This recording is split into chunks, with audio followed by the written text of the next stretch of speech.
was your lover, ningethamini penzi lako. Unastahili bora, mwanamke anahitaji matunzo.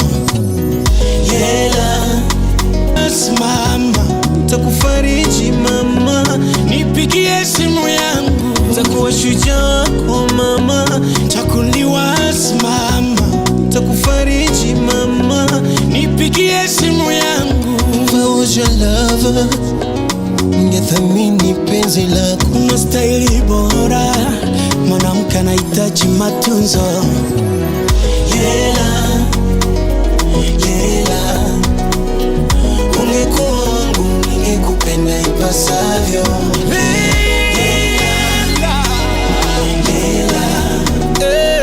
Ungekuwa wangu ningekupenda ipasavyo.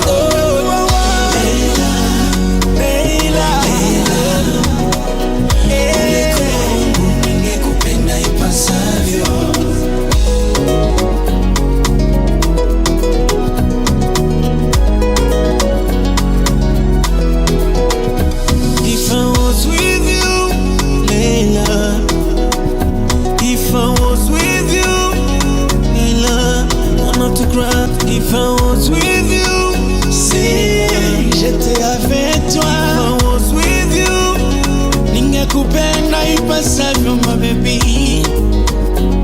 Si c'était moi.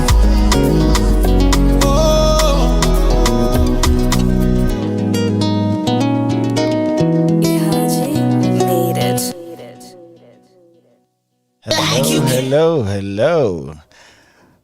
Good evening and welcome to the Midnight Rendezvous, the show that brings you the best in late night entertainment. I'm your host Adrian Kibai, and tonight you guys get to listen to all Kenyan music right here at Radio 254. You get to listen to also some of the Midnight Confessions, conversations that will get you all warmed up for bed. It's possible that you've had probably a stressful day or a tough start of the week, and I'm here to remind you tomorrow is going to be a holiday. Yeah. Maybe, this show might be the one right thing that sets you off on a lovely remainder of the week. On tonight's episode, I'll try to pick your mind, and I'd love if you'd let me know what your thoughts are exactly on the topic at hand, and I'll be introducing it in a few. But first, let's take a moment to wind down and relax after a long day. You as the listener will be able to request for any song also, so anything that will help you unwind and get ready for a great show and maybe a great week ahead, please feel free to send it to us. All I want for you is a peaceful night's sleep. As always, we'd love to hear from you, our listeners. You can WhatsApp us on 0110 254 254 or reach us on Twitter, Radio 254 Online. Join the conversation in any way. Call in, text us, tweet us using the hashtag Midnight Rendezvous, and make sure you tag at Radio 254 Online so I can get to see everything that you want me to see. Well, I'd like to also give a personal shout out to everyone who spares their precious, probably last 2 hours of the day to hang out with me. I'm just grateful that you're helping me make the Midnight Rendezvous show great.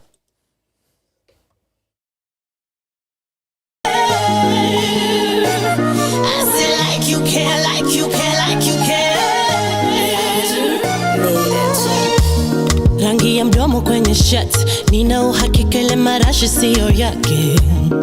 Bado yuaja kwangu kitandani, akitaka tu banane. Risiti kila kitu mbili, amejaa maalama kwenye mwili. Bado yuaja kwangu kitandani, akitaka tu banane. Anamlala na siyo siri, siyo habari. Anamlala wala fichi, siyo habari. Niliambiwa kupenzae atakuchiti hadharani. Niliambiwa kupenzae atakustiri hadharani. Jaribu kundanganya kama wanijale, kama wanijale. Jaribu kundanganya kama wanijale, kama wanijale. Jale, jale, jale, jale, jale, jale. Jale, jale, jale, jale, jale. Like you care, like you care, like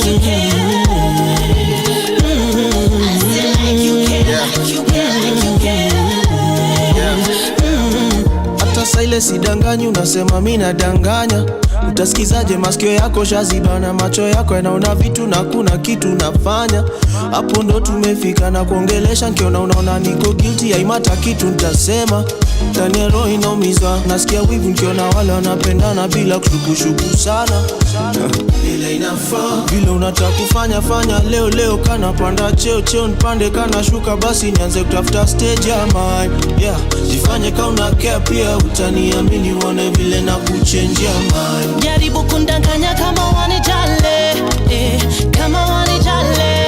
Jaribu kundanganya kama wanijale, kama wanijale. Jale, jale, jale, jale, jale, jale.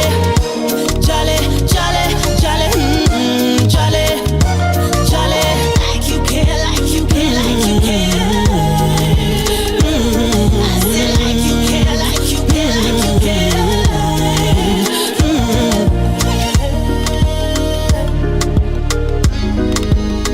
Never let you down, never will.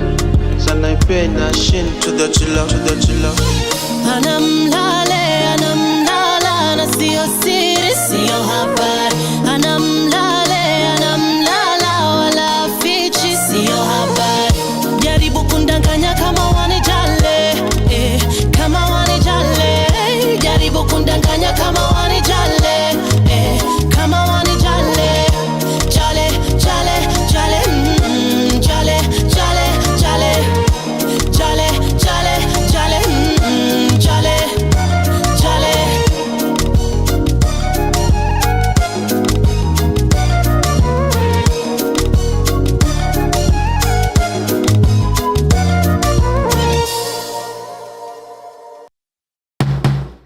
Only you, babe.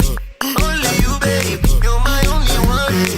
My only one. Some say a fool never changed his mind. Well, maybe, baby, I'm a fool for you.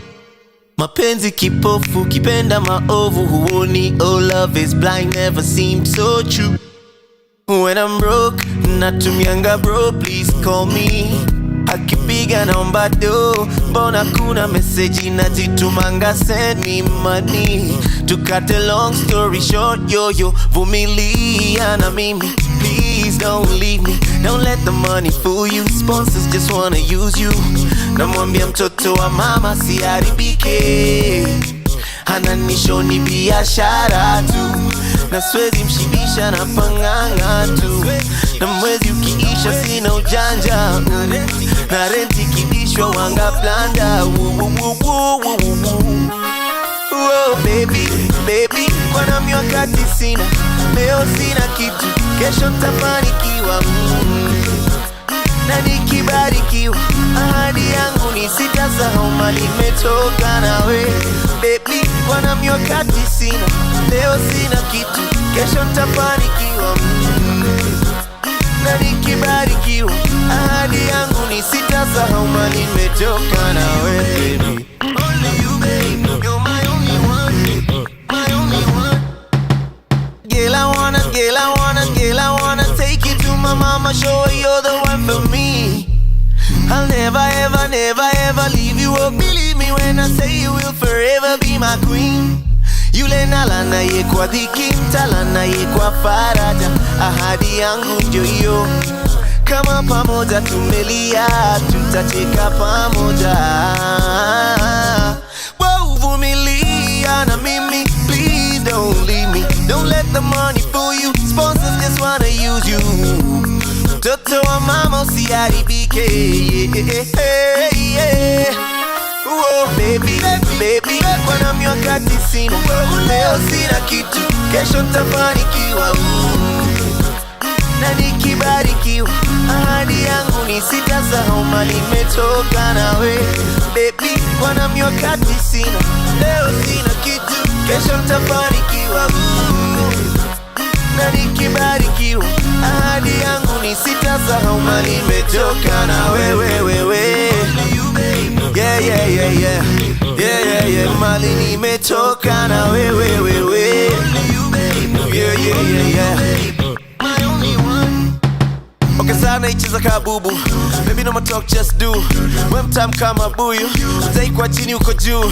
Forever be my only one. Tukiachana itaniuma na joke kuna niga na ngoja nichome aruke ndani ka super sub. Usiache it happen, shikilie kasiri.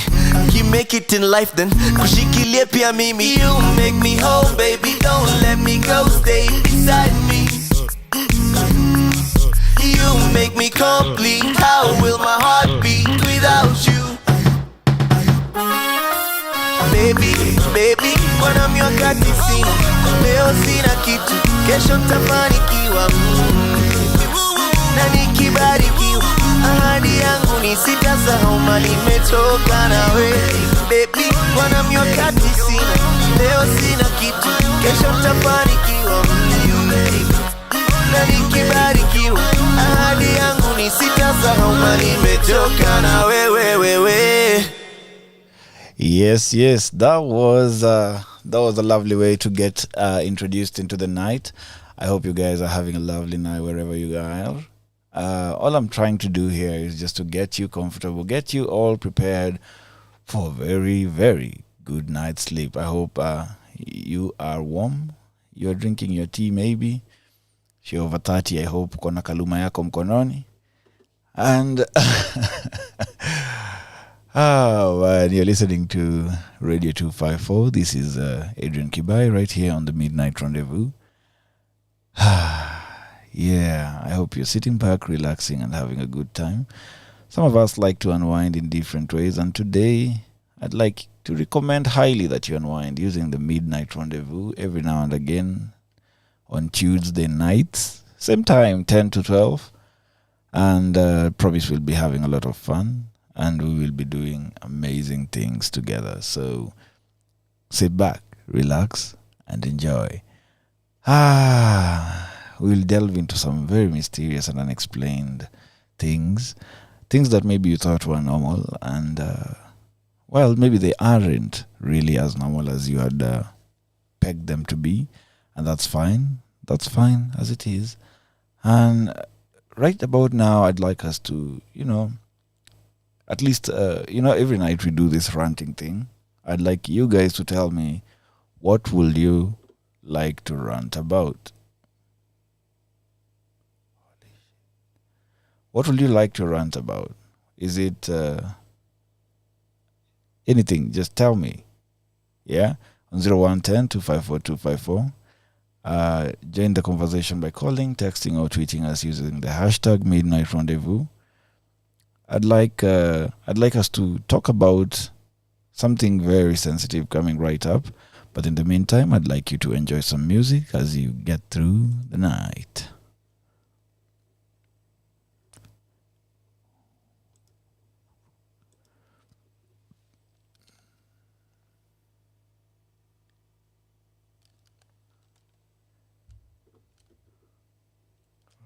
Okay, nataka nijikaze hapa ndani Nairobi, nijenge kwangu mini sare la lodi, natamani nitengeneze yangu mamoni, nijikaze hapa ndani Nairobi, nataka nijikaze hapa ndani Nairobi.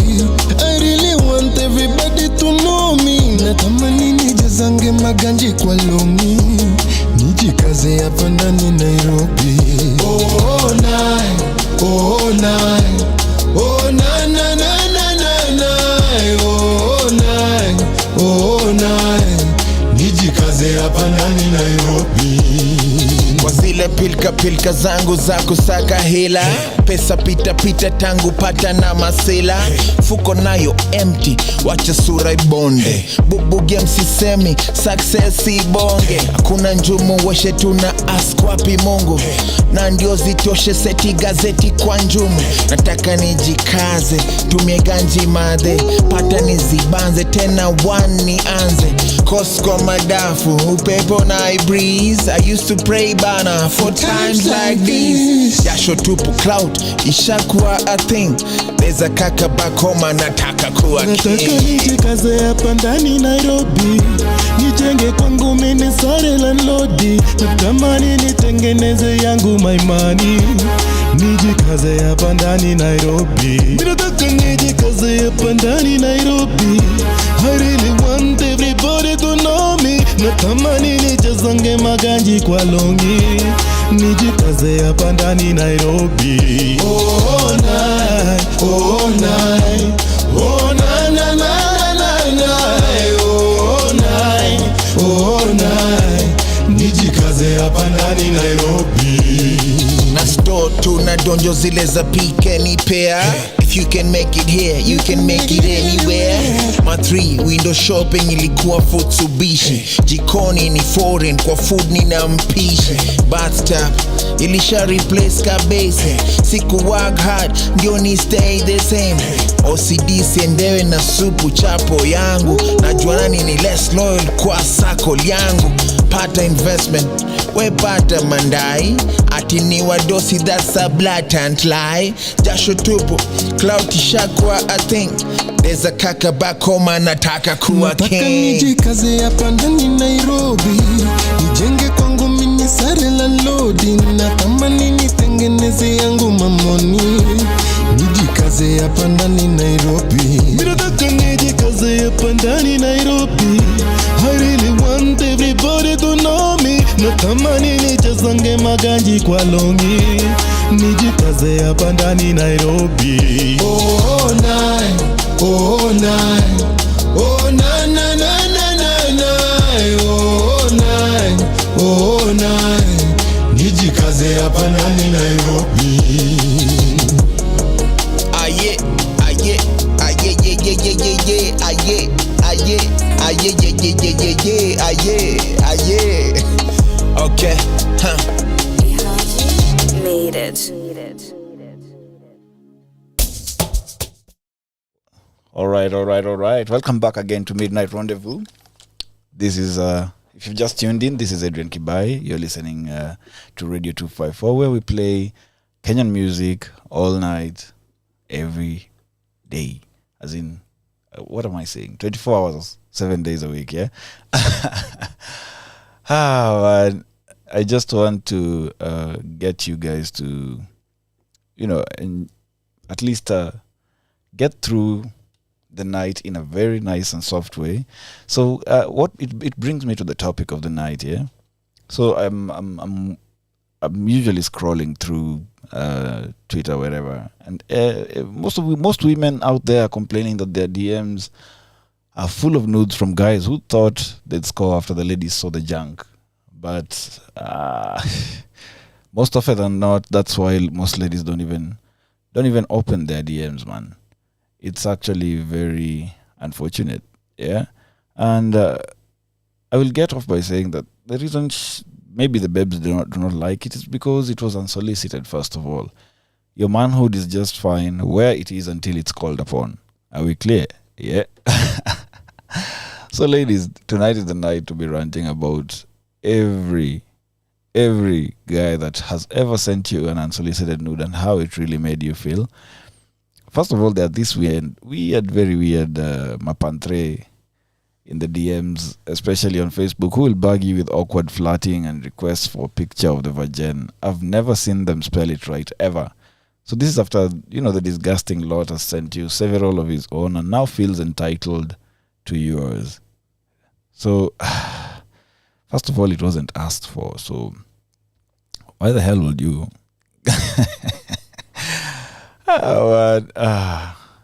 Let me just start off by asking you guys, yeah? How much unsolicited nudes do you receive on average? Actually, ladies, how much unsolicited nudes do you receive on average? And then again, we go back to, do you guys ever receive unsolicited nudes from strangers? Is there a strange person who's just slid into your DM and boom, you found their goodies in there, yeah? Do you at any point find it sexy? Like, yeah, it's a beautiful piece, but you should have asked or at least waited for me to be interested in seeing it. Does that ever cross your mind? So remember, I'm happy to receive your daily rants on nudes, opinions, and experiences so I can run them on the show tonight. I want to hear everything from you guys. We are happening here every Tuesday, right here on Radio 254. I'm your host, Adrian Kibai, and I hope you'll send the, rants and Tell me everything about it. I'll be here to listen.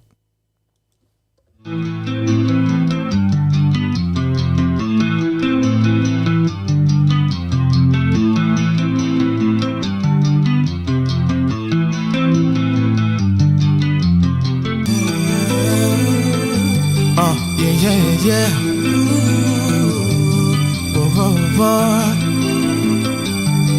Punguza stress. Smoke up some more and worry less. Oh, don't you know life is a test? Na kila mtu twana guess. Ongeza bia. Jaba kwa wale wanaosinzia. Leta ketepa ikiwa fresh. Mabati leo highway. I'm feeling blessed.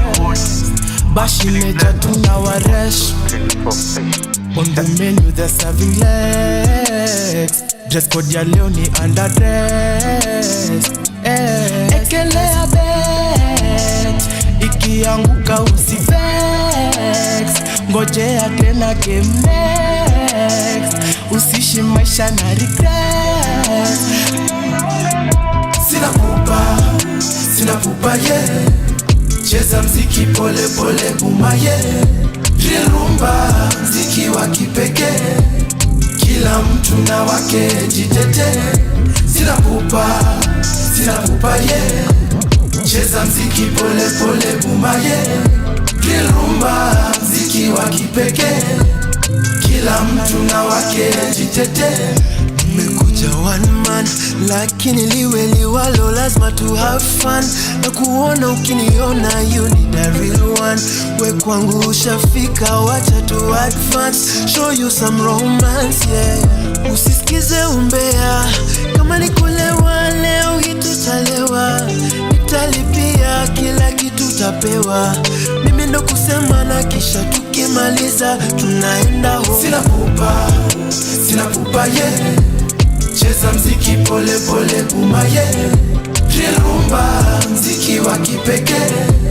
Kila mtu na wake jitete. Sina pupa yeah. Cheza mziki pole pole buma yeah. Drill rumba mziki wa kipekee. Kila mtu na wake jitete. Jite suku smielore nyakache. Ojende olonyore manokoro kuko bagore. Jogi bende koro oidho anigini koro ringere. Moya wakona mano miel maneno. Kaki miel na in slow mo. Ahero sana to makionjo. Mama Milka yo yo yo yo. Ayo mama Milka yo yo yo. Walalo mama Milka yo yo yo yo. Mama Milka yo yo yo. Ay mama Milka yo yo yo yo. Ayo mama Milka yo yo yo. Walalo mama Milka yo yo yo yo. Mama Milka yo yo yo. Sina pupa yeah. Cheza mziki pole pole buma yeah. Drill rumba mziki wa kipekee. Kila mtu na wake jitete. Hii rumba ni drill rumba. Na drill rumba ndio real rumba. Hii rumba ni drill rumba. Na drill rumba ndio real rumba. Mama Milka yo yo yo yo. Ayo mama Milka yo yo yo. Walalo mama Milka yo yo yo yo. Mama Milka yo yo yo. Merci ma pesa. Papa Manento Boss CEO Doc SK Nyamu Eric Mandala.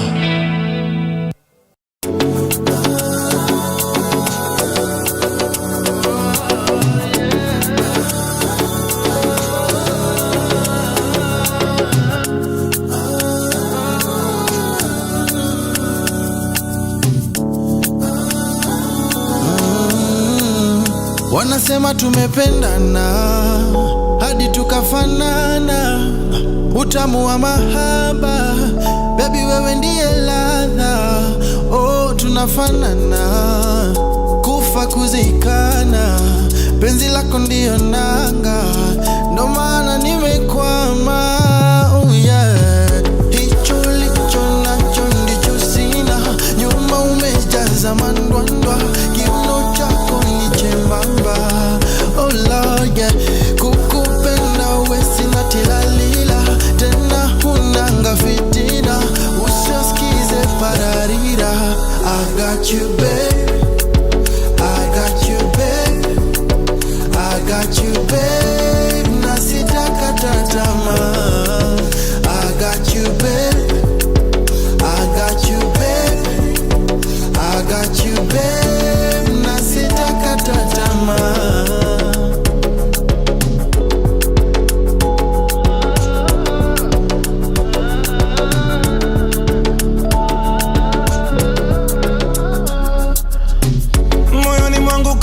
Lipisha, unanipa subira, maruani yangu nashukisha.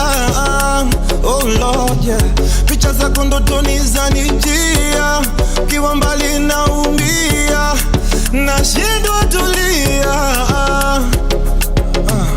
Unaponipeleka mimi sijawahi fika, mwanzo kiuno nikishika, busu lako lanimaliza.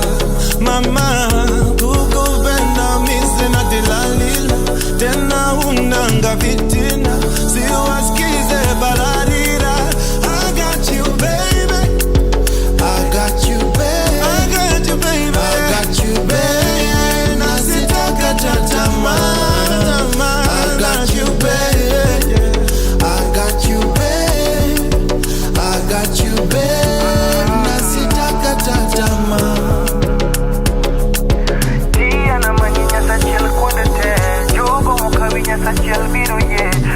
Video koda mi falme Siburu wangalel pacha pende lokore Tia na manyinya sa chiel kudete Jogo muka vinya sa chiel biru ye Oka video koda mi falme Siburu wangalel pacha pende lokore. Hicho ulicho nacho ndicho nilichonyimwa, nyuma umejaza mandwandwa, kiuno chako ni chembamba. Mama kukupenda uwe sina tilalila, tena hunanga fitina, siwaskize pararira. I got you babe, I got you babe, I got you baby, I got you babe, na sitakata tamaa. I got you babe, I got you babe, I got you babe, na sitakata tamaa.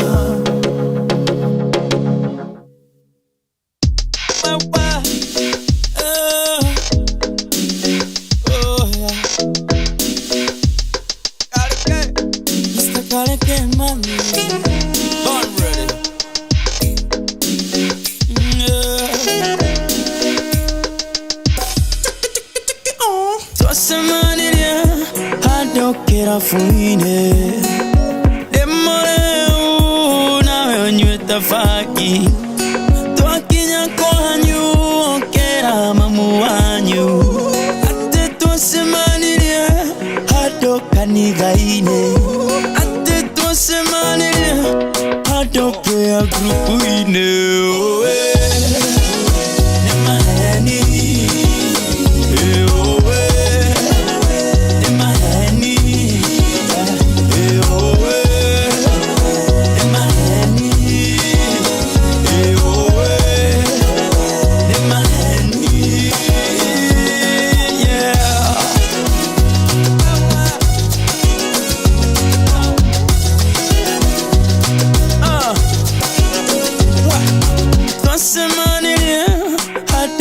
fuine oinaga ilia sia kamatia chini enani ekoeraga songa nisugulia twakenya kohanyu kera mamu wanyu tetwasemaniria hado kanithaine ate twasemaniria hado prayer group ine.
right. Hey. Meshemaneria wapi na mtu leo. Knowing that tomorrow is did I say it right? Because I know I'm Kuyo, but I know maybe nimejaribu hapo mahali kidogo, yeah. Oh man, I'd like you guys to rejoin us here on the Midnight Rendezvous right here on Radio 254. Yeah, we're talking about people who be sending nudes, eh? Well, I'd like to know, how do you guys do you appreciate unsolicited nudes? I mean, do they at some point, come off as, hey, Niaje, this one was very beautiful, but at least you should have asked first, yeah? Or have you ever seen, one that really had you scratching the back of your head, like, whew. How do you deal with people who are sending these unsolicited nudes? Do you gas them up? Do you just tell them to fuck off? How do you do that? How do you deal? As in, if you do have to send a nude also, how do you do it? So today we'll be talking about, the art of sending nudes or receiving them, really, because sometimes most of us don't even know how to receive the solicited kind of nudes. You see, your babe or your boo has sent you something very nice, very tasty, yeah? And then you give them a bland answer over there. It's quite unfortunate. Some people really deserve to be stoned, eh? And not in that fun way. Oh my! The problem is, most of the time, some people it leaves them speechless, and it's mostly because sometimes they're breathless, rubbing one off to it. But that's besides the point. A lot of times, a lot of people don't know how to react even to sexting, you see. Sometimes something comes in, someone is trying to, drop a hot pan on you, and uko hapo tu sijui aje, not, doing anything about it. You're a vibe killer. So how do you receive your nudes? Do you send one back? Do you do something poetic with with how to describe whatever you've been sent? Do you tell them how much you like what you've been sent? Do you suggest new angles? Not that you didn't like the old one, but do you suggest, what else you'd like to see or how you'd like to see it, so that at least both of you get to have some fun while at it? Yeah? How do you do it? It's very important if I at least get to know you guys have fun while doing this thing. And if you can answer those questions for me, I'd really appreciate it. The number is 0110-254-254. Right here on the Midnight Rendezvous. You can tag Radio 254 online, right there on Twitter. You can stream from Twitch, YouTube, Twitter, you name it. Right about now, it's a good time to get your feedback on how you like, as in how you like your nudes, how you like sending them, etc., etc. And I'll be here to just appreciate them. And I'm not saying send them to me, just send them how I can see how that can be misinterpreted. I'm saying just give me in text format or in voice format how you'd like to receive nudes. And we might even get to delve into another kind of raunchy kind of thing that people do on text. Or man, you guys, hamjui tu uzito huko nje. Sevens music. Yeah. No. Nadia, Alexis on the beat. Jamani mimi na baby wangu, ni ukweli wangu, si tunapendana sana. Mimi na baby wangu, kuna time na sisi tunagombana sana. Mwenzenu mimi na baby wangu hatuko perfect. Jamani mimi na baby wangu, mambo waziwazi. Sometimes tunanuniana, sometimes tunachekeana, sometimes tunatishiana, tunachana na tuachani. Sometimes tunanuniana, sometimes tunachekeana, sometimes tunatishiana.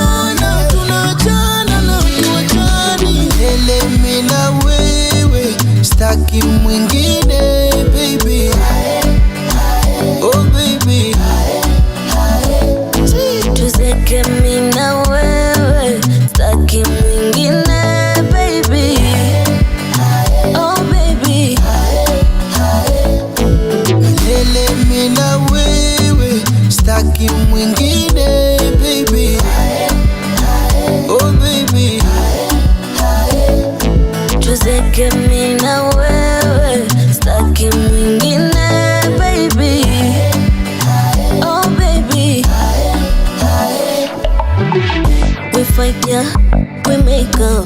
I wanna see your face when we wake up. And I like it when you hold me. Forever baby, you're my lover. Haya mapenzi yana wenyewe, nisharusha mikono mara kadhaa.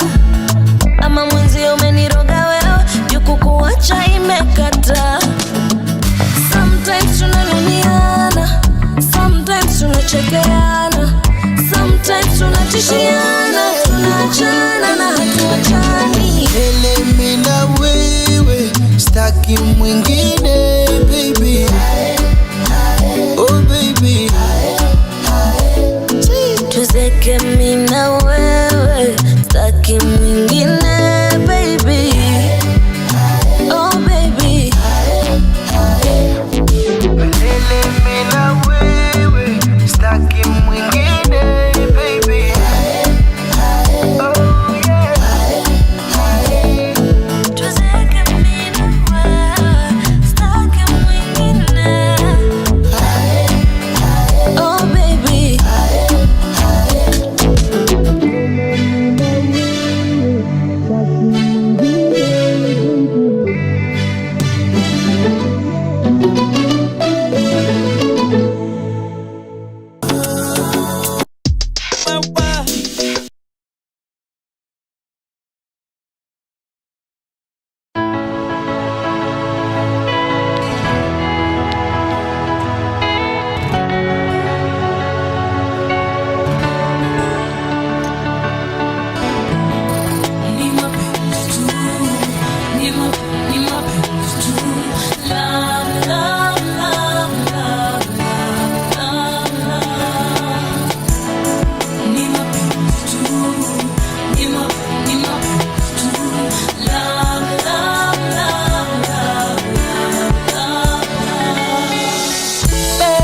I just want you to know that baby, you're the food to my soul.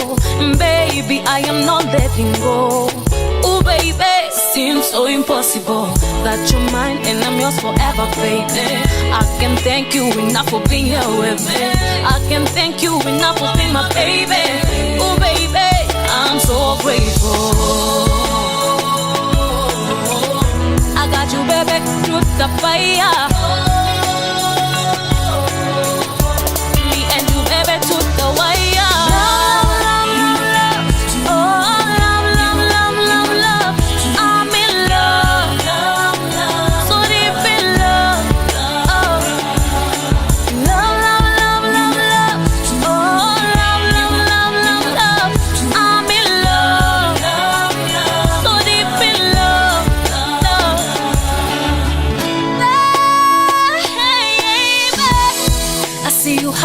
Every day, do you think I support you all the way?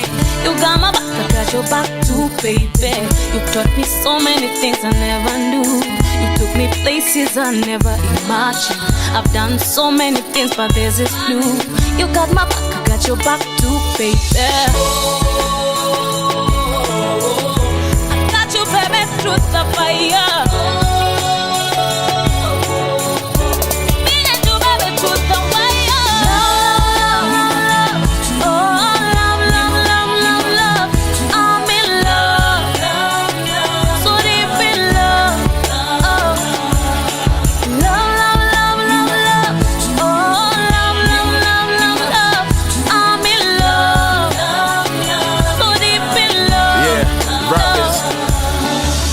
So I got you, haikuwa story na vile umenikwachu usiaje worry. No doubt nilisota, ulikuwa down na mimi. Najua nitaosa, utakuwa up na mimi. I was a player, why lie? Top striker kwa kabumbu, batoni ya kila siku, ubomo mawe ngumu. Second bar, you taught me I could love again. After pillow fights, chocolates, now we choosing baby names. Bonnie and Clyde watoshi, mix rabbit na kanana.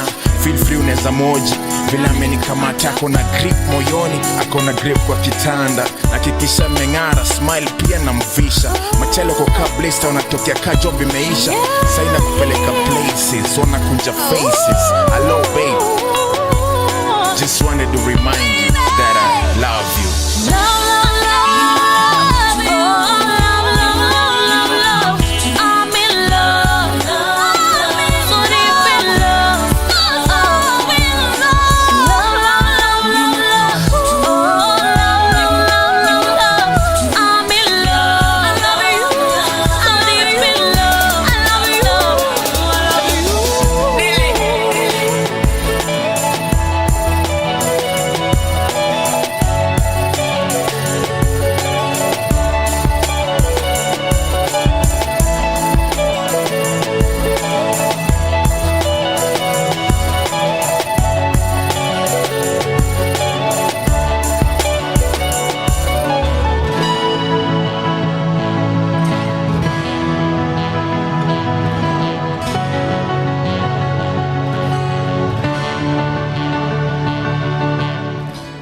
I mean, did those guitars at the end there give you a South African proper vibe, eh?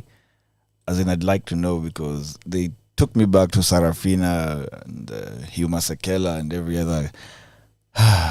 Man, they're such a signature guitar for South African vibes. But hey, thank you for listening to Midnight Rendezvous for the last 1 hour now.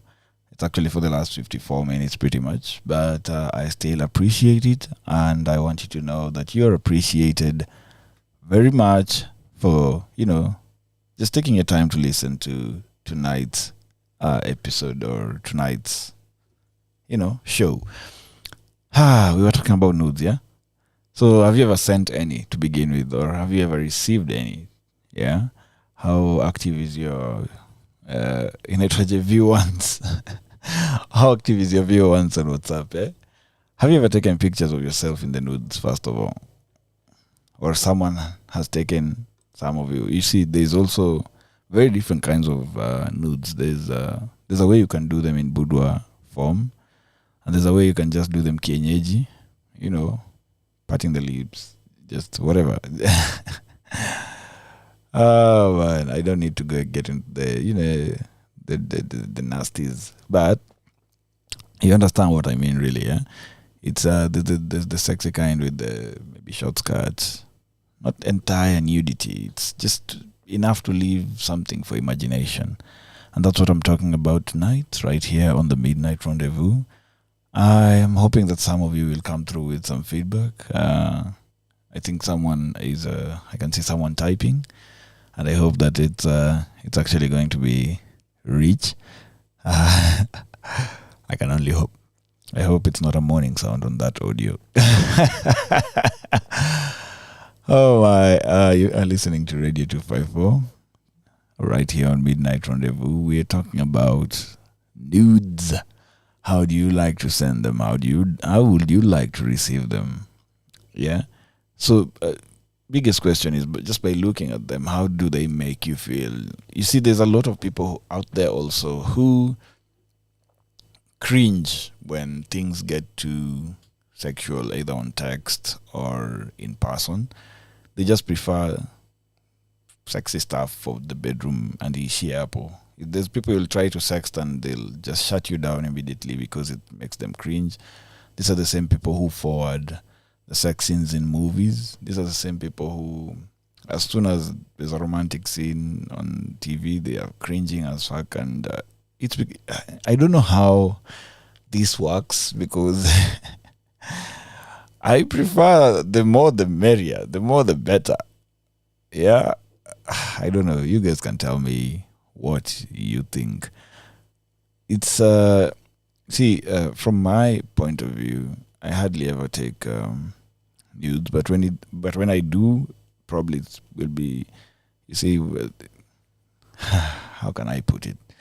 I don't know, but why? I don't know why, but usually, either from the top or from the side, when you're taking dick pics, is how it would look better. Some like to take it with their watches inside, so that you can see the size in comparison according to their watch. So either they have a small watch or a big watch, and in relation to your D, probably you have a bigger watch than the D, and you have a bigger D than the watch. So it's just to give you scale.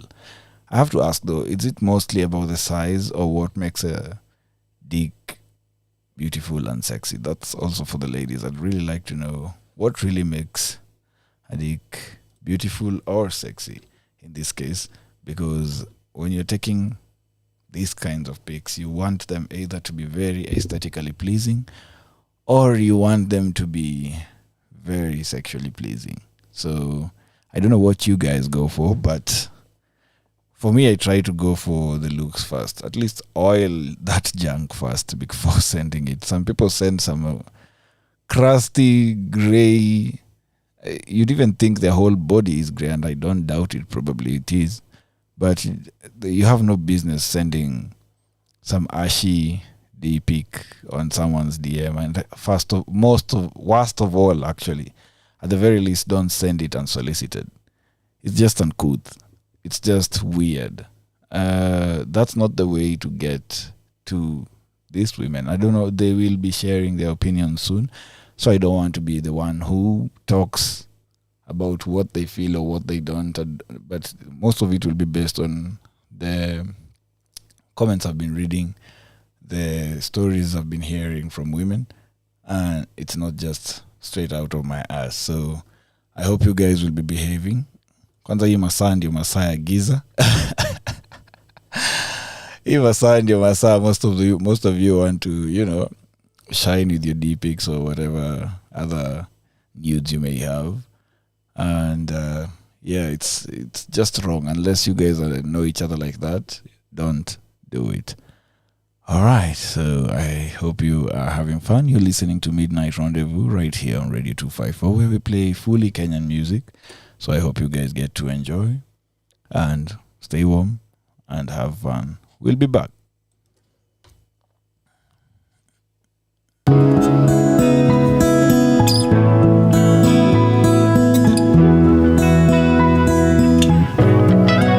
Where you at, bro? Long time coming, long time wanting, better for me, more than sorry. Never mind, better. You've been hiding, you've been lying to me, and I couldn't see. It was hard to see, it's harder to leave. You've been lying to me. Now I'm finally free. When she said she's okay, no, there is another. When she said she's okay, no, there is another. When she said she's okay, no, there is another. When she says she's okay, no, there is another.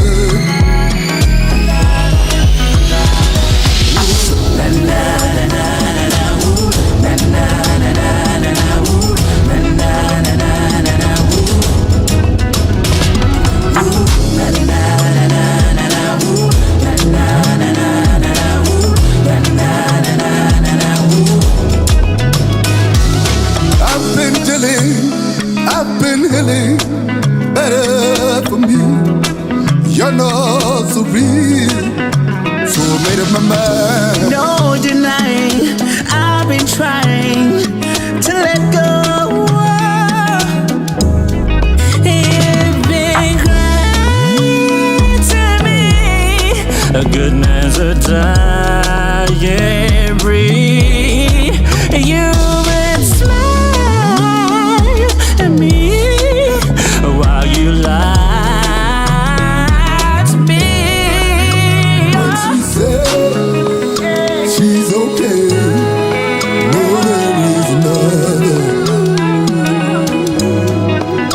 When she said she's okay, no, there is another. When she said she's okay, no, there is another. When she said she's okay, no, there is another.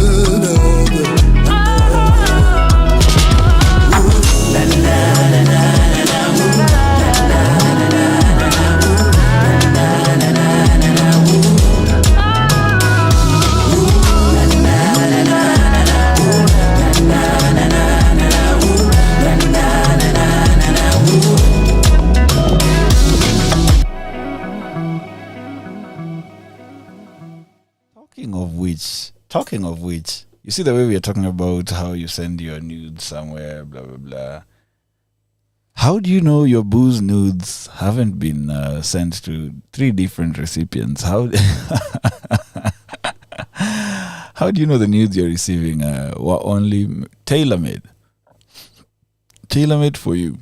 As in how you'd like them, how you'd, want them, how you'd, hey, this is some heavy beat that most people most people might be struggling with as well.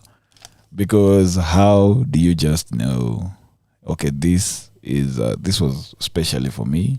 Or how do you know, even if, sometimes it's not necessarily from your boo, it's from someone probably you've been intimate with. So how do you know that they didn't send it to other people they're intimate with? So big question right there. What do you make of that? So anyway, cha muhimu ni kupendwa ama namna gani?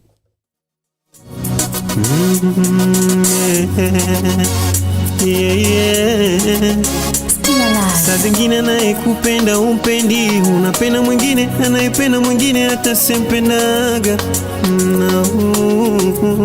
Na kila mtu anataka type yake, saa zingine hata wale wenye hadhi na sisi tunawakataga. Bwana alivyonipenda yule, alivyonipenda yule, sikujali nikamwaga. Alivyonipenda yule, alivyonipenda yule, sikujali nikamwaga.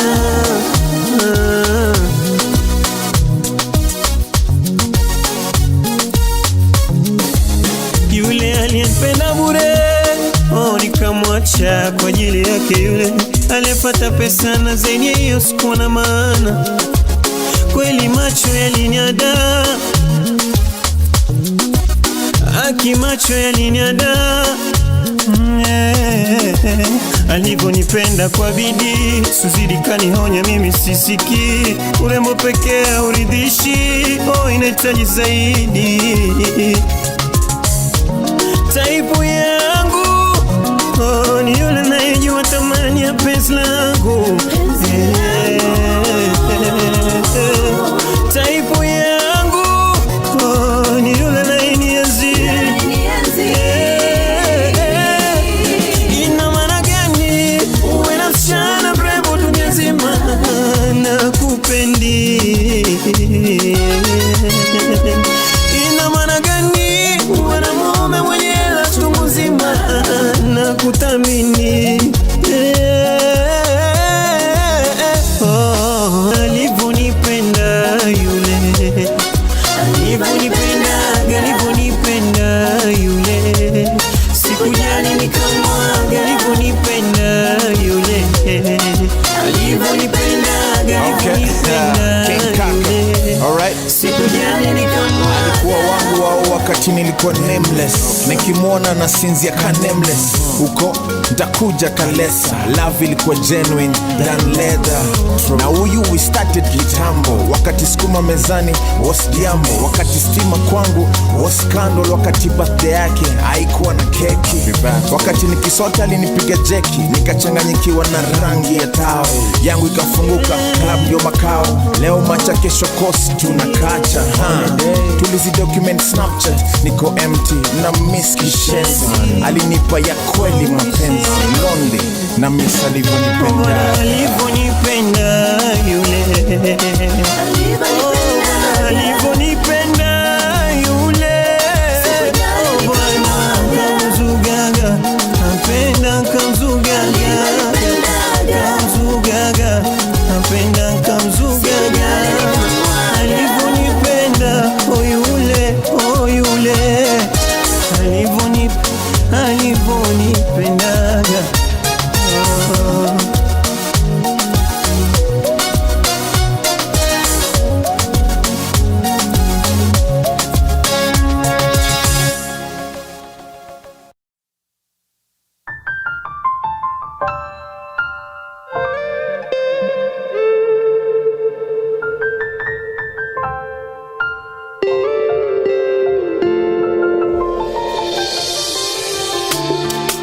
Kujua na kukua ni lengo la kila kukishatua, hivyo hata ukinizungusha sioni shida, utanifundisha. Wakaribu wanatambua, saa zingine maneno unisumbua, uyanikata, uyanihata, lakini we ona ninapaa ndege, ushanifanya ukipandisha bei unajua nitafika na nitapita, yeah. Lakini we mbona ninapaa ndege, ushanifanya. Ukipandisha bei unajua nitafika. Hata kesho kutwa tutapendana, na usiku kucha tutapendana. Hata kesho kutwa tutapendana, na usiku kucha tutapendana. Oh yes, yes, yes, yes. Wewe unanijua, gizani umenitoa, sikudhani ningetoboa. Ni mara ngapi nilikwama, ni mara ngapi umechagua niwe nawe, na siwezi ngoja kwenda kwenye goti nikuvishe pete dunia inoti. Vile ninapaa ndege ushanifanya. Ukipandisha bei unajua nitafika na nitapita, yeah. Lakini we ona ninapaa ndege ushanifanya. Ukipandisha bei unajua nitafika, yeah, yeah. Hata kesho kutwa tutapendana, na usiku kucha tutapendana. Hata kesho kutwa tutapendana, na usiku kucha tutapendana.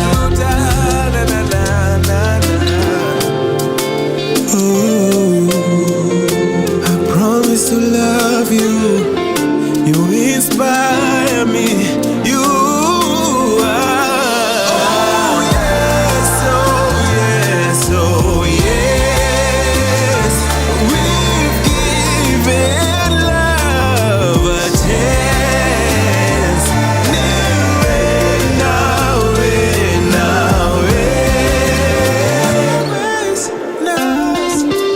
Sometimes we fall in love is always enough.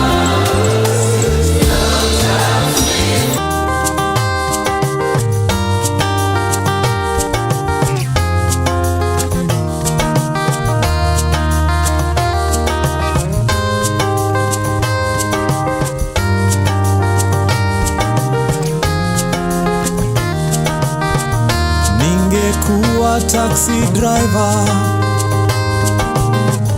ningekupa lifti kila mara. Ningekuwa shamba boy,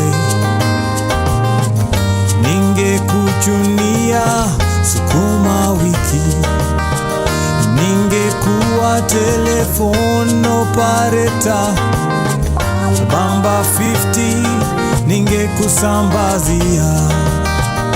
Ningekuwa dereva city hopper, hata Kileleshwa tungetembea. I am a simple man, I dream about loving you, and you in return. And my simple mind is filled with thoughts of you. You will be mine someday.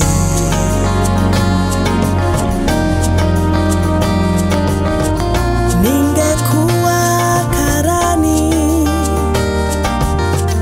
ningekuandikia barua ya mapenzi. Ningekuwa wakili, ningewashtaki adui wako wote. Ningekuwa mhadimu, ningekuhudumia bila kuchoka. Ningekuwa mwalimu,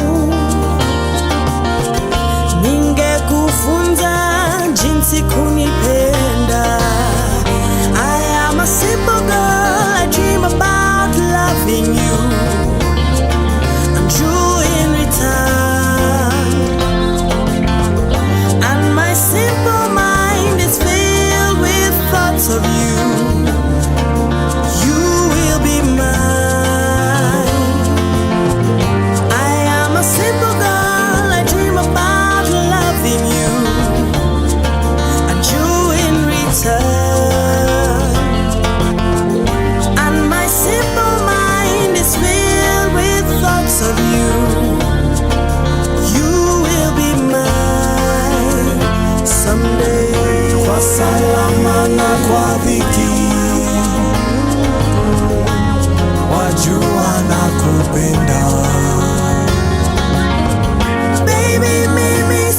sishiki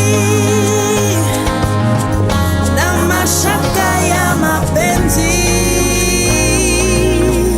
Ningekuwa mpishi, Huwezi lala njaa hata siku moja. Ningekuwa mtangazaji, ningetangaza kote kuwa na kupenda. Ningekuwa askari,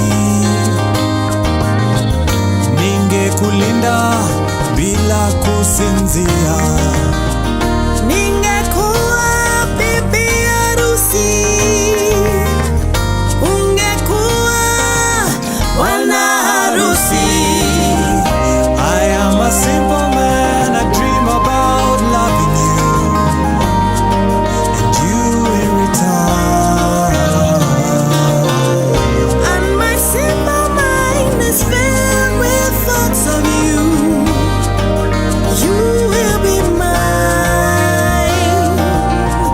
I am a simple girl, I dream about loving you, and you in return.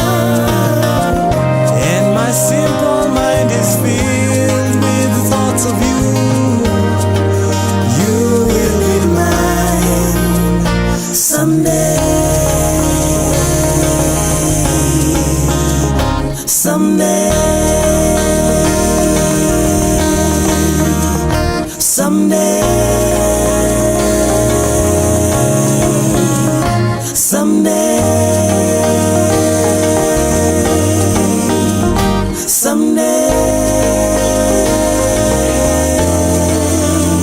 someday,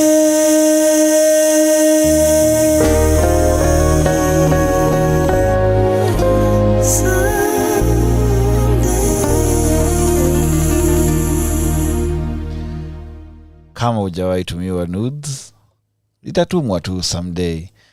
You're listening to The Midnight Rendezvous right here on Radio 254. This is Adrian Kibai, your host, and I'm happy you're here to listen to me.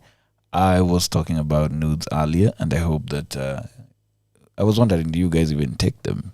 Do you send them to anyone? Do you have anyone on the other end who's always anxious to receive them? Do you care that someone will want to see how your naked self is an art form? Yeah. Usitumie wale the Indians that come to your DMs pale Facebook kwa inbox wakikwambia send over Jen after sending some flimsy versions of theirs, or even if it's good, I don't know. That's why I asked, do you guys prefer, as in sometimes do the unsolicited ones come and you're wondering, god damn, shit has an elbow on it. But then again, you know, draw your boundary and say, hey, maybe you should have asked next time. But congratulations to you and your mguu ya mtoto umeweka hapo. So how do you deal with such people? How do you set the boundaries? How do you say, hey, I don't appreciate this kind of advance? It's making me uncomfortable. Or how do you go about it? Have you ever taken pictures of yourself in the nude?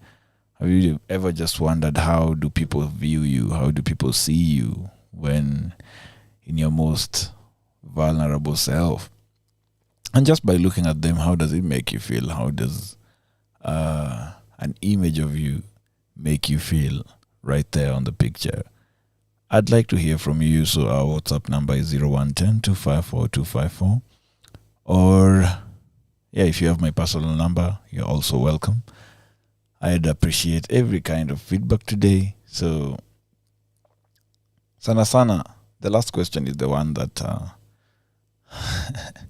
would be very intriguing, and I want to know, say for instance you've been dating someone, how do you go about it after breaking up or, you know, parting ways, however, whether it's amicably or not?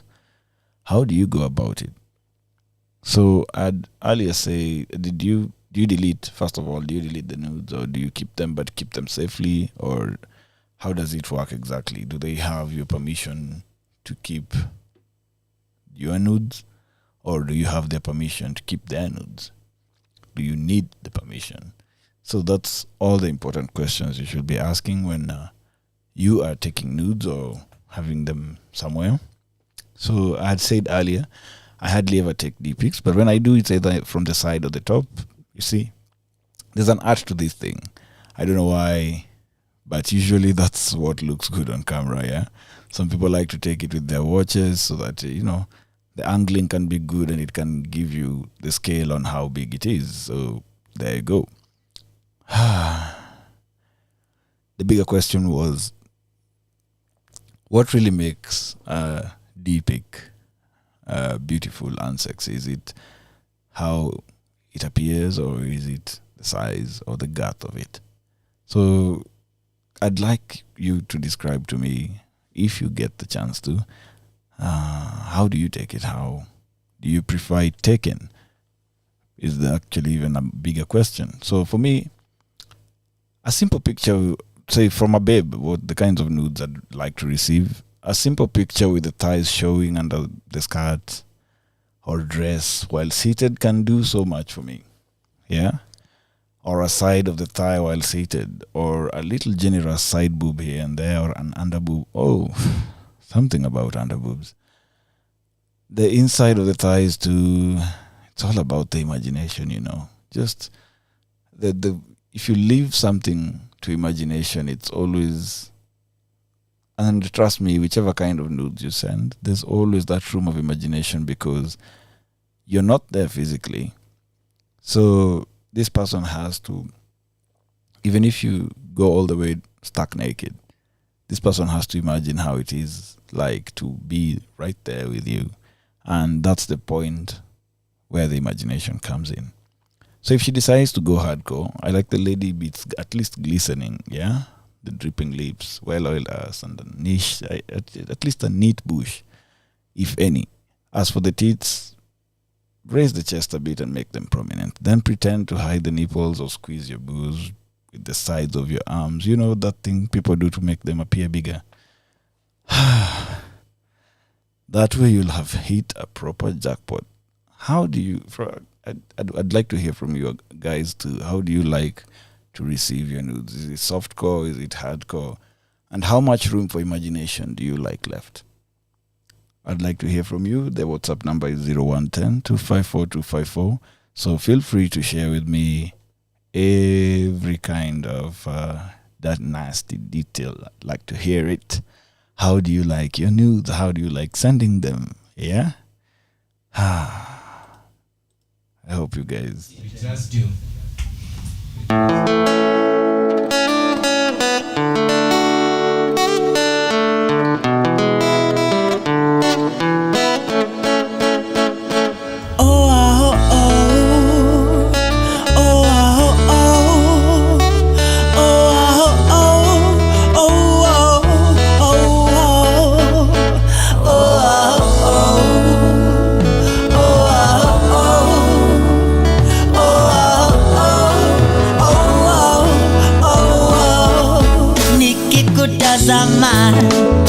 Moyo wayoyoma, kipenzi changoro bobobo na huyanza, nikikutazama.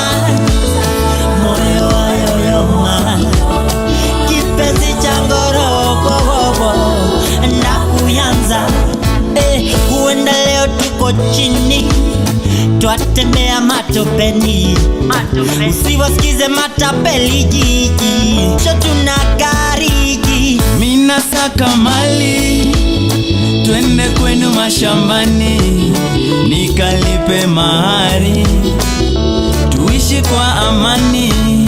Nikikutazama, moyo wayoyoma, kipenzi changoro na huyanza.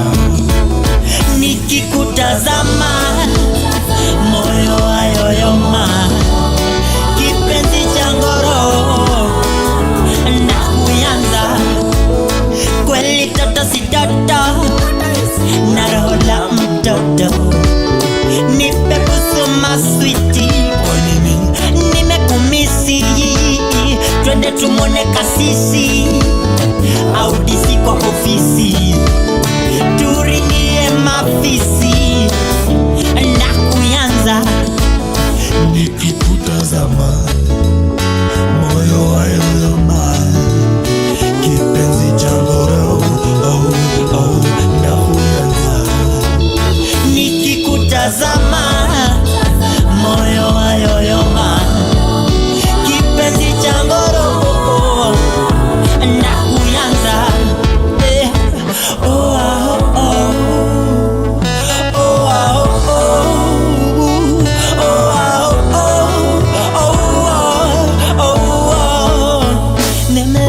dear, oh mpenzi sinzia, penzi langu sinzia, ndakuyanza, hisani mosa.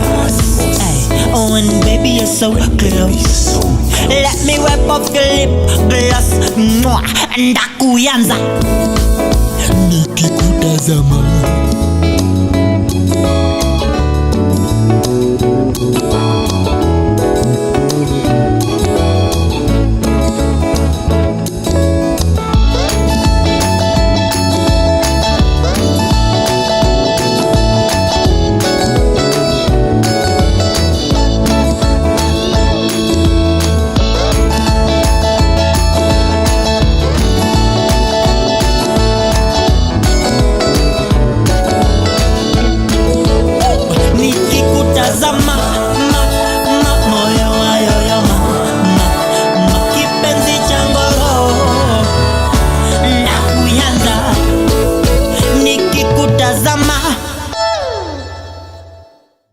Hey, ukitazama hizo nudes unasikiaje? Unafeel aje? Mtu akikutumia na kuambia hey, here goes, hey? Unasikiaje? How does it make you feel? Does it make you feel wanted? Does it make you feel great? Does it make you want to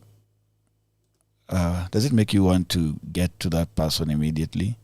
Does it you see, there's a lot of things that will generally be appreciated and loved from someone. And what I'm asking here right now is, how do you feel about the nudes that come to you? So there's one feedback that has come right here, and I hope you guys will hear me out and hear her out and get to know how exactly it is for a woman to get nudes. Okay, so yeah, I've received unsolicited nudes before, like from people I don't know ile completely. Kwanza, there was a time I was into nudes so much, like every day, ama after every 2 days I'd post a thing or two about nudes. So most people used to think like you mewape warrant ya to send me nudes, of which that was not the thing. For me, mine was just to like show people how you're supposed to take nudes and all that. Okay, personally, I take nudes as art. Like, I view nudes from an art angle and not just from nudes, like generally to nudes angle. Because you know, mtu ametoa nguo, like mtu ako tu uchi apige picha, that's a nude. But pia unaweza kuwa umevaa nguo, but you take picture of a certain part of your body from some angle, and that will be a nude art. And mine, I was majorly focusing on that nude art. So yeah, I've received such nudes. Like, you don't ask anyone, but they just feel like, okay, now that this person talks about nude, let me send them nudes. And I used to be like, okay, what is going through your mind before you decide to send me nudes? And funny thing, men were the people who are sending me nudes a lot. And for men, most of them think that dick ndio nude. But that is just a dick. Like, it's not a nude. That's a dick you're sending me. And there is nothing enticing ama artistic about just seeing a dick being a dick. You know? Like, bring some art into it. So yeah, I've received unsolicited nudes before. And have I seen... No, I've not. Okay, I wouldn't say that I've ever received unsolicited nudes that had me like, oh my God, look at this. No, because most people don't know how to take nudes. And this is something I used to say back then when I was into nude and telling people about nudes and all that. Most people don't know how to take nudes. And most people think just taking nguo ukiwa or picha ukiwa uchi ndio nude. And okay, ni sawa, yeah, that's nude too, but there are ways to spice your nudes and all that. Make it interesting, make it more enticing, make it more teasing and more artistic. Yeah. So how do I feel about people who send unsolicited nudes? It's like okay, it's like I usually feel it's like someone is looking for validation, because why would you send someone you don't know your naked pictures? Like, what am I supposed to do with them? Of course, nothing. Ama maybe they send even with the thought of, if I send them this picture, they'll be interested in me more, ama kitu kama hiyo. But personally, that doesn't work for me. So I don't find, okay, and pia I find it kind of disrespectful when someone just decide to bomb you your DM with nudes. Like, yo, just chill, there is no need to do all this, just chill, nudes si lazima. Yeah. And one thing I usually say, when exchanging nudes with someone, lazima kukuwe na mutuality between the two of you. You just don't wake up and exchange nudes ama send someone nudes hivyo tu fwa. Lazima tukukuwe na connection fulani, ama kuna vile mnaelewana, ama in return maybe pia utapata nudes and all that. Yeah. So how to take nudes and when you're sending nudes. Okay, when sending nudes, ina depend unatumia nani nudes na unatuma for what purpose. Cause for fun, if you, okay, back then I used to take nudes for fun personally, like ile tu because I was into artistic your nudes and all that.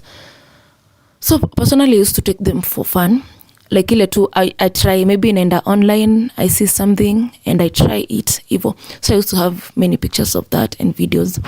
But then unapata nowadays, ama not nowadays, like this is something that has been happening, people who exchange nudes in their relationships and all that. So unapataga most people usually just take nudes, kila kitu iko there, like mtu ametoa tu nguo akaeka kamera mbele yake akapiga picha. So you wondering, okay, now what am I supposed to do with your naked body? Personally I believe with nude inafaa ikuwe kitu enticing, kitu teasing, and something that will leave you wanting more. So the moment umepiga picha ya your whole body, you've left nothing else to show. So it's like, okay, now what else? Like, okay, ni sawa, in the first picture umeoneshana kila kitu, now what else? Nothing. To take nudes unafaa ujue what to take, what angles unafaa ukuwe umeketi, ukuwe umelala, ama ukuwe umesimama, na pia angles ya your cameras. Like, you can decide to just take one side of your body. You can decide to take just one part of your body, like a boob, just one side of the boob. You can decide just to take the thighs with the pussy, the pussy showing tu kiasi hivyo. For the men pia, you don't have to show like the dick. Unajua men think like dick is the nude for them. Ukitisha mwanaume nude, kitu ya kwanza anakutumia ni the whole dick. So it's like, okay, sawa, umenitumia dick yote, what am I supposed to do with it? Si hata siku moja tu you just send me a part of the balls, you know.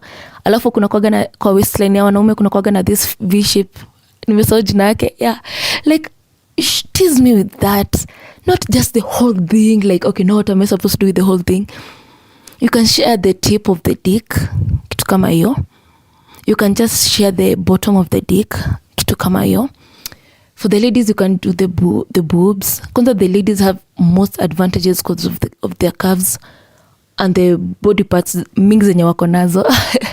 Like, you know, kuna ass, kuna boobs, kuna the pussy. You know, the ladies have more advantage than the guys when it comes to taking nudes and all that.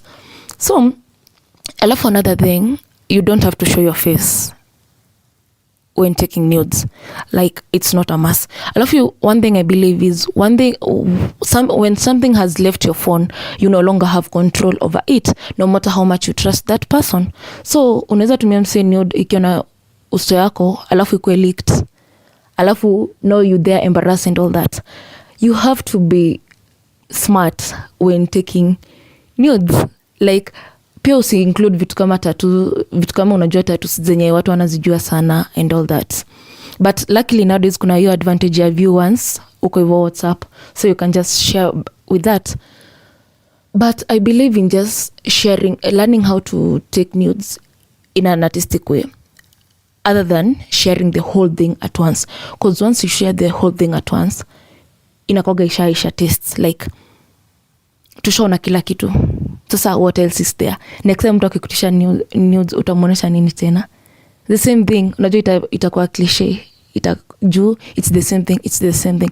But today you show them the right boob, kesho the left boob, kesho a part of the pussy, ass, hivyo like kidogo tu, ni kama ile a puzzle.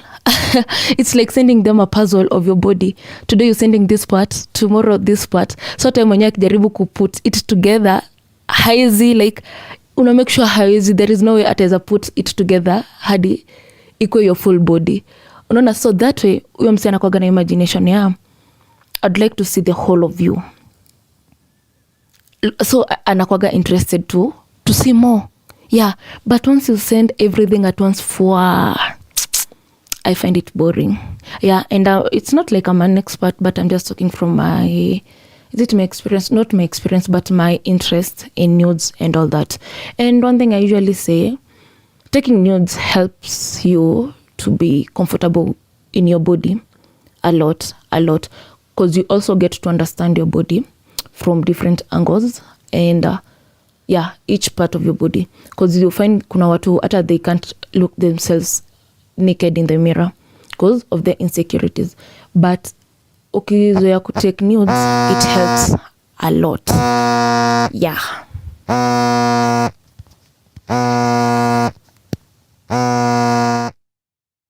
Well, I guess she left her vibrator on at the end there. But you guys understand how what I mean exactly by the things I'm saying right here. She's actually reiterated a lot of the things I've been mentioning about the etiquette of sending your nudes. You see, sending your nude self, your nude form, your whichever. And I wish I'd have someone who would talk about boudoir and how much of an art boudoir is. I've ever participated in boudoir, and let me tell you, there's an artistic side of it that just makes you not look like a piece of flesh, but like a work of art. I don't know if you get it, but if you get it, that's good.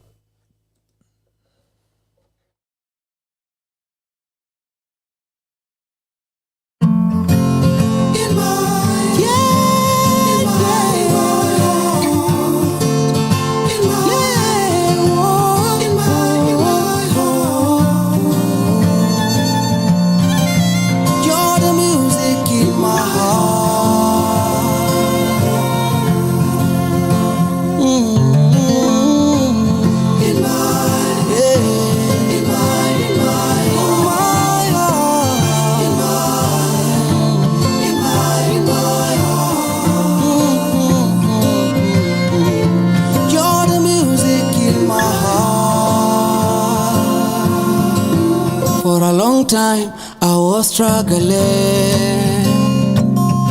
nilikuwa off key, no doors opening,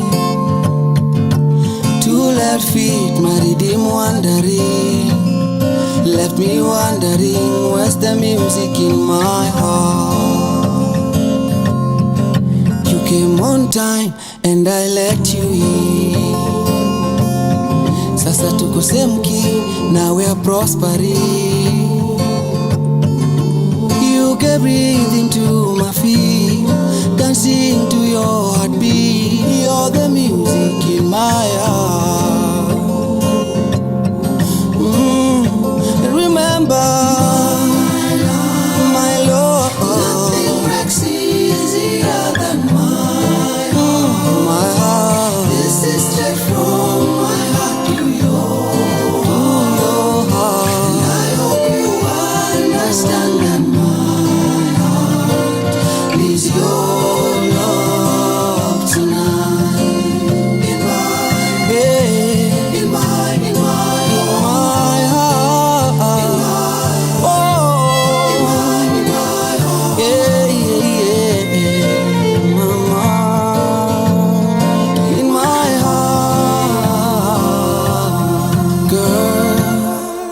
Wasn't looking for this commitment, but in you I see something different. You're my muse, you pick my interest. Your intentions so pure they glisten. You keep me zen, your calming energy is the music of my heart. Ooh, and I will labor all the while to never cry, 'cause your smile, your light is the music to my heart. But remember,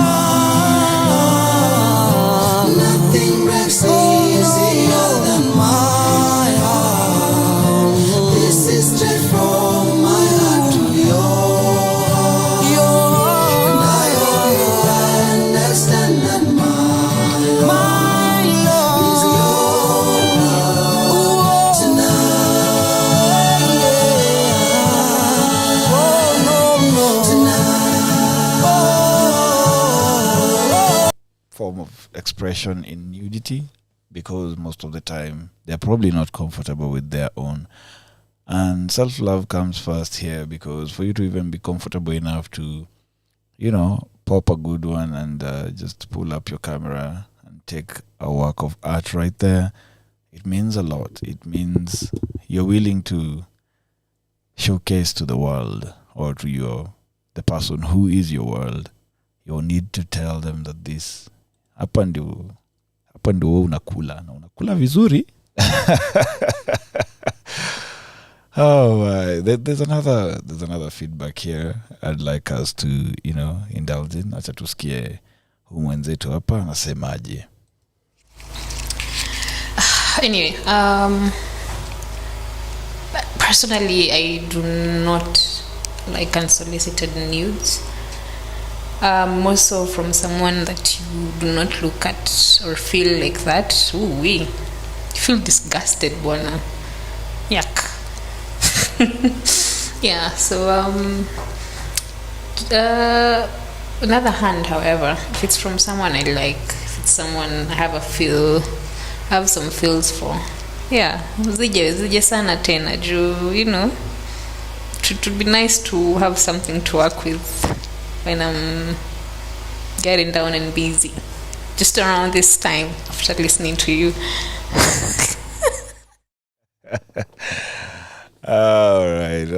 And then those feedbacks just on some level hilarious. Now you see what happens usually is when someone sends you something like that, and in the middle of a board meeting or something, somehow everything flashes out of you. Everything just Personally, I get more focused. I don't know about you guys. If I were in a boardroom and somebody sent me nudes, I'd be very, very flustered. But yet again, I try to keep my focus, and the attempt to keep my focus is what will make me even more focused. So I don't know. You guys tell me, what does it make you feel if someone ever sent it to you while you're on a board meeting or something very serious? Amata kwa matanga. How will you react? I was your sun, you were my moon. I watched you fly, you watched me bloom. But look at us now, this cold war. No, you know it's only gonna be a matter of time, 'cause at the end of the day you came and took our love away with your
you let me slip through. My tears have run dry, so you won't ever see me cry for you again.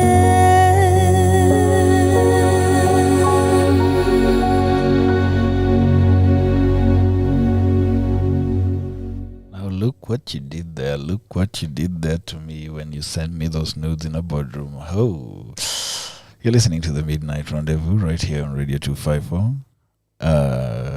We are almost coming to the close of it all. I hope if you're sending your voice notes, you're not stuttering over there. Just send them real quick, something 30 seconds long, bana. You see, I'm giving you the freedom of expression right here, and you better not. Okay, I don't know how to tell you this, but you better use it. Anyway, I'm patient. I can wait. But then again, we are discussing nudes and how you'd like them, or the dynamics or the etiquette around sending or receiving nudes. So if you're listening to me, you have some 10 odd minutes to get a voice note coming through, and changia mada, changia tusikize maoni yako. And I hope you're having a lovely warm night wherever you are, preparing for the holiday tomorrow. So thank you very much for listening. And send us voice notes, yeah?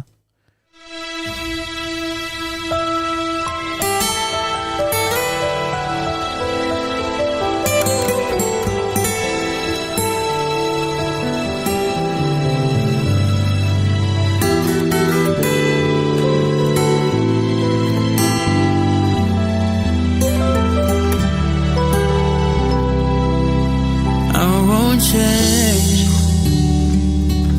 Love for you will forever stay the same. Nikiwa kando yako, I'm miles away. We'll be okay, and I promise that soon I'll be here to stay. We'll break down, 'cause it'll be some time before tushikane mikono. And I won't see you often, na siyo kupenda kwangu, ni mipango ya Mungu. But I promise that soon I'll be here to stay. If it's your love, I'm prepared to wait. Nitangoja, na sitachoka, no matter where you are. Nitangoja, na sitachoka, no matter where you are. Nitangoja, na sitachoka, no matter where you are. Nitangoja, na sitachoka, no matter where you are. Nitangoja, na sitachoka, sitachoka mama, sitachoka, nitangoja wewe, oh sitachoka, sitachoka mama, no matter where you are. Nitangoja, na sitachoka.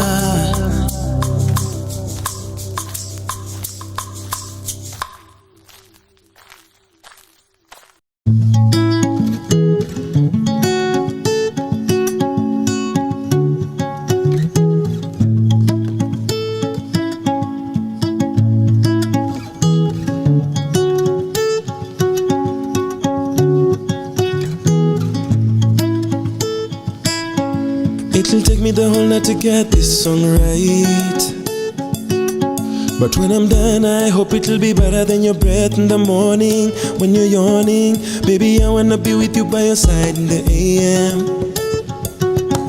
Take you down, up and down, side to side when you're done with your snoring. It might take you a while to get past excess energies, a little while longer cause of all the fuckboy tendencies. Lakini muda ni mfupi, now we got romantic fantasies.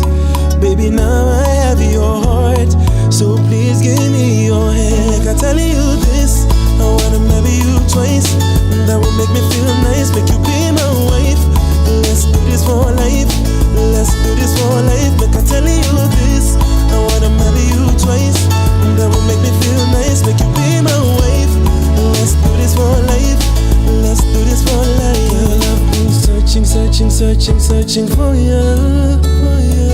And now I finally found you. Ever since I met you, I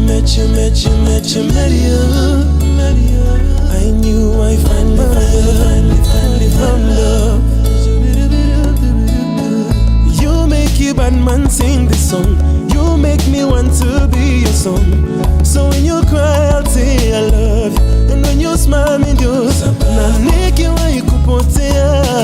Jua mimi nitarejea. Cause you're the one for me. You are the only girl. I'm telling you this, I wanna marry you twice. That will make me feel nice, make you be my wife. Let's do this for life, let's do this for life. Make I tell you this, I wanna marry you twice. That will make me feel nice, make you be my wife. Let's do this for life, let's do this for life. Make I tell you this, twice, make me feel nice. Be my wife, yeah, yeah. Make I tell you this, twice, make me feel nice. Be my wife, baby, this for life, do this for life, yeah.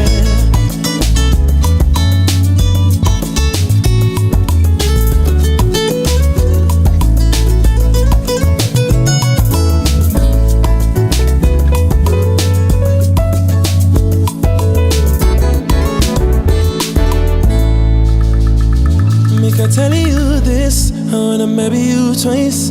That will make me feel nice, make you be my wife. Let's do this for life, let's do this for life. Make I tell you this, I wanna marry you twice. That will make me feel nice, make you be my wife. Do this for life, let's do this for life.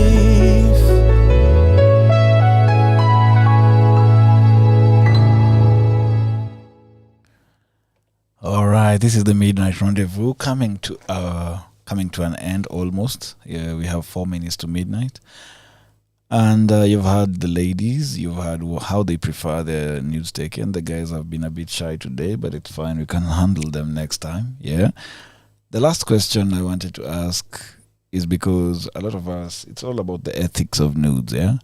I wanted to know exactly if you fall out with someone, whether amicably or not, will you want them to delete the nudes they had of you, or will you want the person to delete the nudes they had? I mean, you to delete. Would you delete the nudes you had from the ex person? So, I guess you've had it all, haven't you? Yeah, and I believe you have some pointers. So you can leave some comments right there on the live feed if you have anything more to say. Some people from Twitter have been telling me the first reaction was, the first nude etiquette is that no face, no case, which I agree with, because it's the case of meeting your in-laws at the river while bathing, not showering, while bathing. And what do you cover, your genitals or your face? I'd say cover your face. Genitals it could be anyone's, but once they see your face, you're never going back there. Oh, man. So in both scenarios, kuna mwingine amesema always have some standby nudes in case of emergencies. I don't know what exactly that means, but I think I have an idea of what it means. Yeah. Thank you very much, guys, for commenting, for reacting, for engaging, and in every scenario, play with the imagination, and there is no limit to mind fucking. It makes the whole process even sexier. You need to look like a full 3-course meal, not some scrappy leftovers. Presentation is everything. Yeah. It's the way you set it up. It's the way you arc it. It's the way you pop it. It's the way you unravel it. It's the way you... Yes, those background noises. Thank you guys for listening. We're glad to hear from you, and any other day for any other sexy pointers for when you take notes to send to your personal person in the comment section or on our different social media. You can follow up this conversation much later, and we can, keep tujadiliane. You can WhatsApp us also on 0110 254 254 or on Twitter, Radio 254 online. So join the conversation by calling in, texting, or tweeting. Yeah, using the hashtag Midnight Rendezvous. Thank you very much. Na nangoja maoni yenu bado. Masaa haijaisha. Masaa haijaisha bado, masaa haijaisha. So here goes.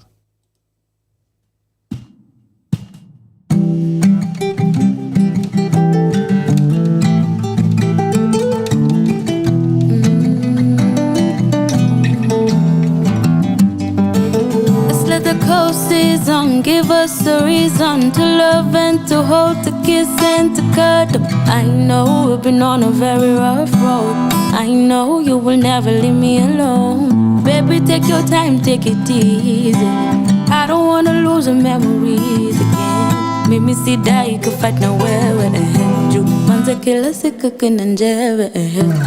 So don't you know that I will ride with you? Pick a fight, baby, count that I will side with you, side with you. Give you the loving that you're starving for. And I'll stay as your lover, man, lover, man, lover, man, lover, man, lover, man. For your lover, you know nishajituma. These other boys fell in love with the woman. Yeah, lover, man, lover, man, lover, man, lover, man, lover, man. You really know that I wanna be a woman. These other girls fell in love with the woman, but I fell in love with you, with you, yeah, with you.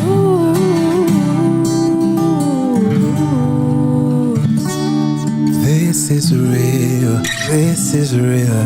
What we have, listen, baby. So real, how we getting ni machizi, ni machizi, ni machizi. This is real, oh. What we have, me and you. It's real, how wengine ni machizi, ni machizi. This is real, this is real. How wengine ni machizi, how wengine ni machizi, ni machizi. And I'll stay as your lover, man, lover, man, lover, man, lover, man, lover, man. For your love, for you know nishajituma. These are the ones fell in love with the woman. Lover, man, lover, man, lover, man, lover, man, lover, man, lover, man, lover, man. You really know that I wanna be your woman. No, hey, Mr. Lover, man, lover, lover, lover, man. I'll be your lover, man. Oh, yeah. Hey, Lover Man right there by Ethan and Brandy Minor. That was the acoustic version, and I hope you guys enjoyed it. Right about now is when we come to the conclusion of the night. Kama voice note yako ilikuwa njiani, tutaicheza wakati ujao ama namna gani?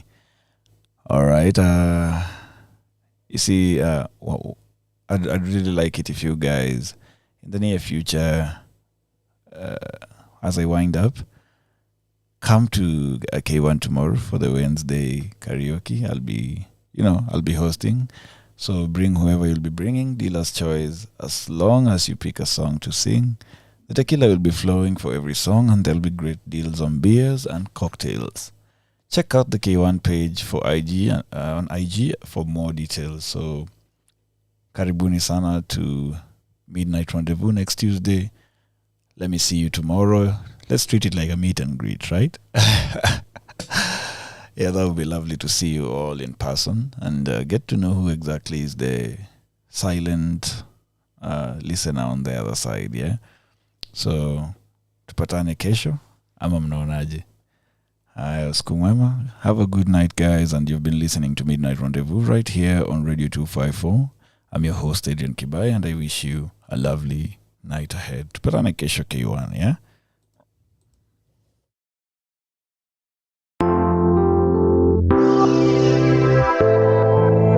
I don't wanna wait, baby. No. Oh, baby, no.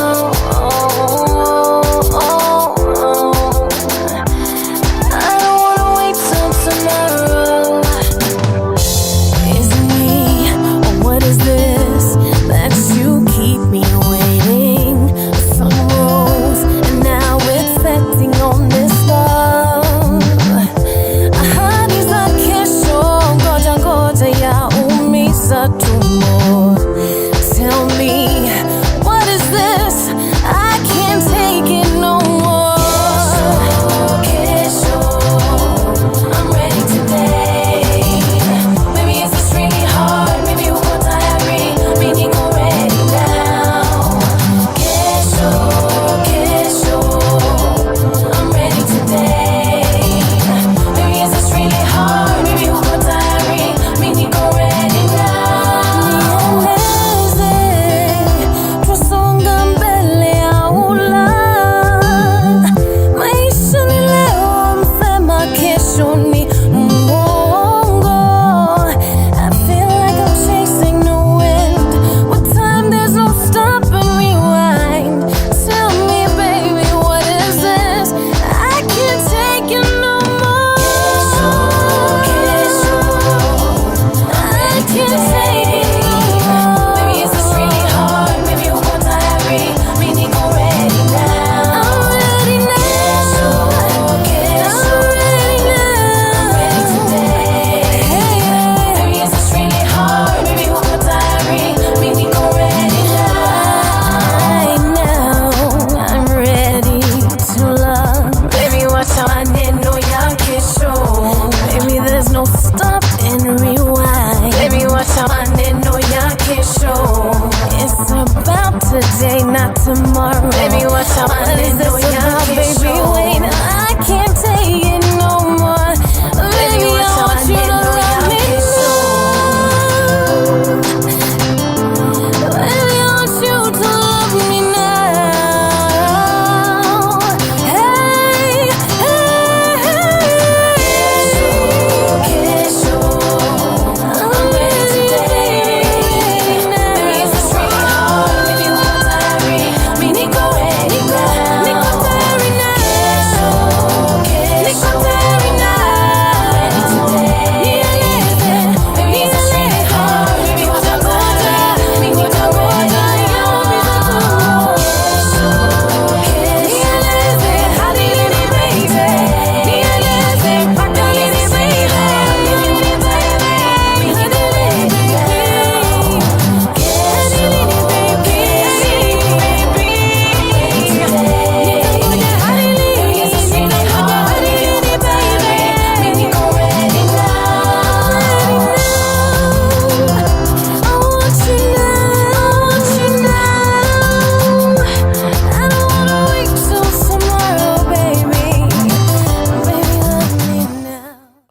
Bye.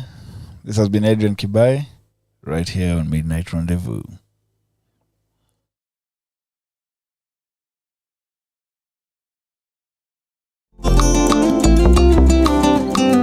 Ni maradufu, upendo wako umenifaa.